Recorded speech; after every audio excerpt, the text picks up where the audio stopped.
एक दुल्हन है, एक काठ है, काठ यानी बैलगाड़ी का जो काठ होता है वो है, और उस पे दहेज का सामान रखा हुआ है, और वो दुल्हन जो है उस काठ को बैल की तरह खींच करके लेकर के ससुराल जा रही है। देखिए 1964 में पंडित जवाहरलाल नेहरू की मृत्यु हुई थी, डेथ हुई थी।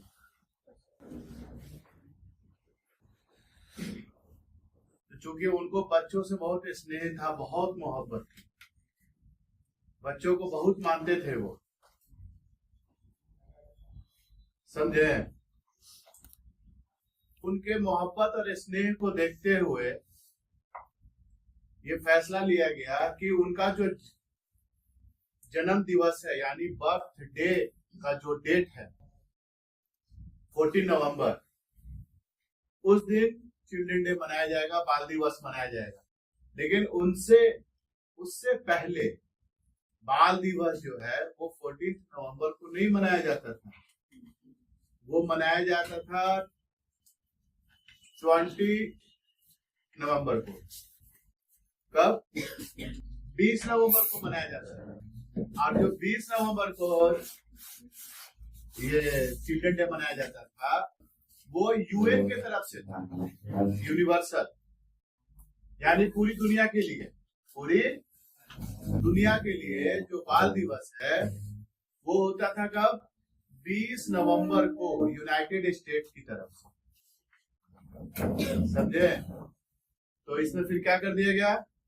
बदलाव किया गया 1964 में, जब पंडित जवाहरलाल नेहरू की डेथ हुई, तो आपकी जो बर्थडे है 14 नवंबर है ना, उसको 20 नवंबर से चेंज करके 14 नवंबर कर दिया गया। इस चीज को आप लोग याद रखिएगा, मालूम होना चाहिए।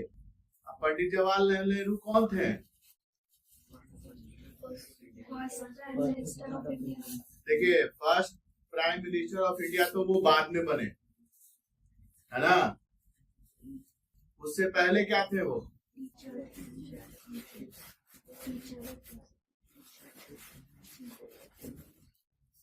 उससे पहले वो क्या थे? वो एक स्वतंत्रता सेनानी थे। देश की आजादी में उनका बहुत बड़ा रोल है, बहुत बड़ा, बहुत बड़ा रोल है। कई बार तो जेल भी गए, है ना, उनके पिताजी भी, मोतीलाल नेहरू। देश की आजादी के लिए इन लोगों ने जो संगठन बनाया कांग्रेस के नाम से, उसका बहुत अहम रोल है। ये लोग जो इंपीरियल थे ना, अंग्रेज, उसके इंडिया के अंदर यानी सब ऑर्डिनेट जो कैबिनेट था उसमें ये लोग मेंबर बने हुए थे, ताकि अपने देश के लोगों के लिए वो लोग क्या कर सके, अपने हिसाब से सरकार से बातों को मनवा सके, है ना। बहुत सारे आंदोलन करना, है ना, आंदोलन में भाग लेना, ये सब चीज इनका बहुत बड़ा रोल रहा है। ऐसे ही थोड़े प्रधानमंत्री बने ये, समझे। लेकिन प्रधानमंत्री बनने के लिए सबसे पहला जो ऑफर किया गया था वो किया गया था सरदार वल्लभ भाई पटेल, ठीक है। लेकिन जो पहला इलेक्शन हुआ था उससे पहले ही उनका डेथ हो चुका था, सरदार वल्लभ भाई पटेल, ठीक है, और वो बनना भी नहीं चाहते थे। तो ये थे अपने पंडित जवाहरलाल नेहरू। अगर उनको बच्चों से इतनी मोहब्बत नहीं होती, स्नेह नहीं होता, और बच्चों के लिए वो अगर डेडिकेटेड नहीं होते, तो आज भी हम लोग बाल दिवस यानी चिल्ड्रन डे 20 नवंबर को मना रहे हैं। और चिल्ड्रन डे मनाने के पीछे का मकसद क्या है? तो वो मकसद जान लीजिए। मकसद है कि हर बच्चे को शिक्षा मिले, हर बच्चे को अच्छा भोजन, न्यूट्रिशन मिले, समझे। इसका एक मैसेज है, बाल दिवस का, चिल्ड्रन डे का एक मैसेज है। बस ऐसे नहीं है कि बस स्कूल कोचिंग में गए, वहां कुछ गिफ्ट मिल गया, समोसा वैसे खा लिया, कुछ कोल्ड ड्रिंक पी लिया, चलिए भाई हो गया। नहीं, इसका एक मैसेज है। आप भी कभी बड़े होंगे और आपके भी बच्चे होंगे, आप में कोई टीचर बनेंगे या स्कूल खोलेंगे, कोचिंग खोलेंगे, आपके यहाँ भी जो बच्चे आएंगे, तो आपको ये चीज पहले से माइंड में ये प्रिपेयर होना चाहिए कि चिल्ड्रन डे मनाने का मकसद क्या है, और उसी हिसाब से आप आने वाली जनरेशन को तैयार करें। हर बच्चे, शिक्षा का अधिकार हर बच्चे को है, अच्छे खाने का अधिकार हर बच्चे को है, वो, और बाल श्रम को रोकना, चाइल्ड लेबर को रोकना, ये सब कुछ ऐसे चीजें हैं जो चिल्ड्रन डे जो मनाया जाता है, इसका असल मकसद यही है ना। अभी जैसा माजी सर बोल रहे थे अभी आप लोगों को कि आप लोग बहुत किस्मत वाले हैं कि एक माँ बाप आपके गार्जियन उस लेवल पे हैं कि एक अच्छा एजुकेशन देने की सलाहियत रखते हैं और आपको भेज रहे हैं अच्छे स्कूल में, अच्छे कोचिंग में। लेकिन हर जगह ऐसा इंडिया के अंदर या बिहार के अंदर ऐसा नहीं है। आप तो राजधानी में रह रहे हैं ना, मेट्रोपॉलिटन सिटी में रह रहे हैं, लेकिन जाइए रूरल में, जाइए जाकर के देखिए, बहुत बुरा हालत है पढ़ाई का, एजुकेशन का। तो हम लोग पढ़ करके जब निकलेंगे, तैयार होंगे ना, तो अपने हम लोग एक मकसद ये रखेंगे कि हमसे वो लोग एजुकेटेड हों जिन तक एजुकेशन पहुंच नहीं रहा है। ये भी आपके लाइफ का एक मकसद होना चाहिए। ऐसा नहीं कि बस एक कमाओ खाओ और उसके बाद वाली जिंदगी जी करके खत्म हो जाओ। नहीं, काम ऐसा करके जाओ कि आप लेजेंड है, लेजेंड वाला काम करो। कौन सा काम करो? लेजेंड वाला, है ना। सेलिब्रिटी बनने की आपको जरूरत नहीं है, कोशिश मत कीजिए, आप लेजेंड बनिए। और एक लेजेंड जो समाज के लिए काम कर जाता है ना, हाँ, तो वहां तक शिक्षा को पहुंचाना। Education is the best investment for your life, for your future, for the future of society, for the future of country. जब इसका रिटर्निंग मिलेगा ना, तो आपको मिलेगा, आपके समाज को मिलेगा, आपके देश को मिलेगा।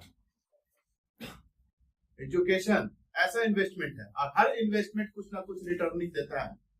और एजुकेशन जब रिटर्निंग देता है ना बेटा, तो वो आपके प्रॉफिट को 500 गुना, 1000 गुना बढ़ा करके देता है हर चीज में। समझे? पूरी दुनिया में ये जान लीजिए कि एजुकेशन के ऊपर ही सब चीज टिका हुआ है। जितना जो ज्यादा पढ़ेगा, टेक्नोलॉजी को डेवलप करेगा, स्किल डेवलप करेगा, वो कंट्री उतना ज्यादा डेवलप करेगी। समझे? आप जितना स्किल्ड होंगे, जितना टेक्नोलॉजी अच्छी बनाइएगा।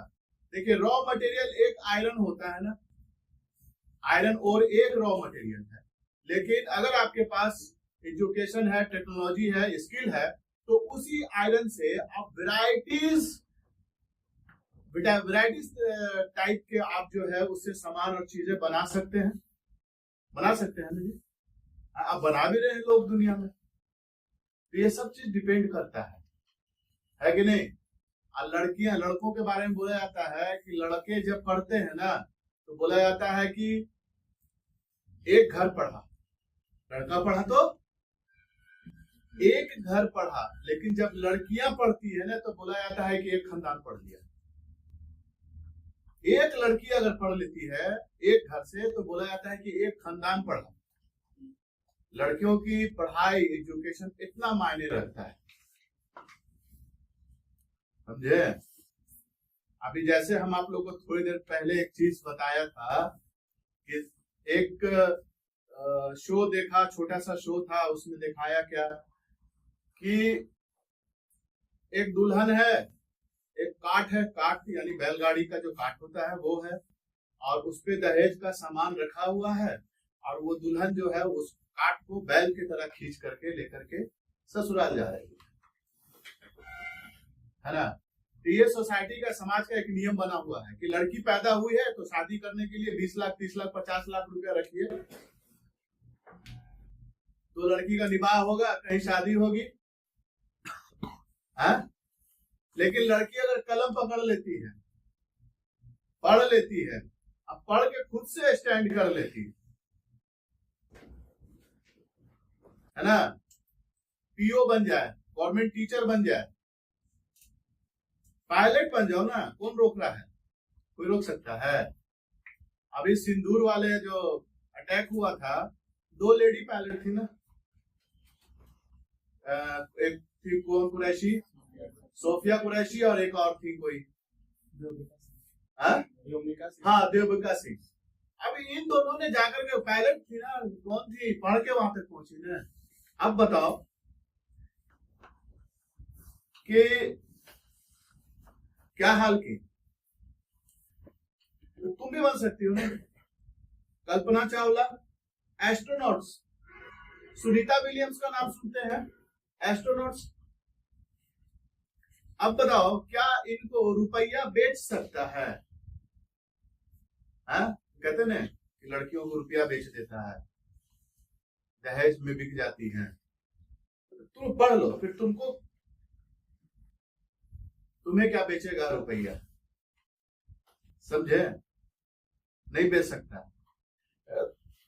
स्टैंड अपना ऐसा लो, अपने तुम्हारे माँ बाप तुमको, अगर तुम पढ़ोगे ना बेटा अच्छे से, और तुम ऐसा लगने लगेगा कि तुम अपने टारगेट को अचीव कर सकती हो, तो यकीन मानो तुम्हारे माँ बाप भी तुमको वक्त देंगे। समझे? और तुम करके दिखा दो, डीएम बन जाओ ना। क्या कोई लड़की चीफ सेक्रेटरी नहीं बन सकती है बिहार की? बोलो मानवी, बन सकती है ना? तो बन जाओ ना, रोक कौन रहा है तुमको? तुम्हारे हाथ में कलम है, तुम्हारे पास बुक है, तुम्हारे पास कॉपी है, सब चीज तो तुम्हें दे ही दिया है। कोई रोक सकता है? नहीं, कोई नहीं रोक सकता है। अगर आपको कोई रोक सकता है पढ़ने से, तो वो आप खुद हैं। समझे? आप खुद ही खुद को रोकिएगा पढ़ने से, नहीं तो और कोई नहीं रोकने वाला है। और अपने आप को रोकने मत दीजिएगा सब कोई। हर दिन आपकी जिंदगी में एक नया अध्याय जुड़ना चाहिए कि आज और नॉलेज गेन किया आपने, और नॉलेज गैदर्ड किया, है ना? हर दिन अपने नॉलेज को बढ़ाइए, हर दिन बढ़ाइए। और आपका मकसद पढ़ाई के अलावा और कुछ नहीं है। आपका क्या जॉब है? What is your job? क्या जॉब है आपका? क्या आपको कमा के लाना है? बोलिए। या आपको घर का राशन पूरा करना है, या घर कैसे चलेगा उसका टेंशन लेना है? अपने माँ बाप का ये सारा आपका टेंशन है। आपका क्या जॉब है? आपके पापा का एक अलग जॉब है, आपकी मम्मी का एक अलग जॉब है। आपका क्या जॉब है? आपका एक ही जॉब है। वो जॉब क्या है? स्टडी, पढ़ना। और हर बच्चा अपने आप को जान ले कि आप लोग सब यूनिक हैं। सारे बच्चे एक फील्ड में नहीं जा सकते हैं, लेकिन हर बच्चा अलग अलग फील्ड में जाकर के अपने अपने फील्ड का माहिर बन सकता है। नहीं बन सकता है? एक बात याद रखना, एक लाइन की बात बता के जा रहे हैं। व्हाटएवर कि आप आईएएस बन जाते हो, या आईपीएस बन जाते हो, या साइंटिस्ट बन जाते हो, इसरो चले जाते हो, या डीआरडीओ चले जाते हो, वो एक अलग बात है। लेकिन अगर आप अपनी जिंदगी में घास गढ़ने वाले भी बनते हो, क्या करने वाले? घास गढ़ने वाले, जो घास गढ़ते हैं ना, वो भी अगर आप बनते हो, तो इतना परफेक्ट बनो, उसी काम में इतना आप माहिर हो जाओ कि लोग अगर घास गढ़वाना रहे तो आप ही बोला, भाई उसको बोला, उससे बेहतरीन तो कोई घास गढ़ता ही नहीं है। You are unique.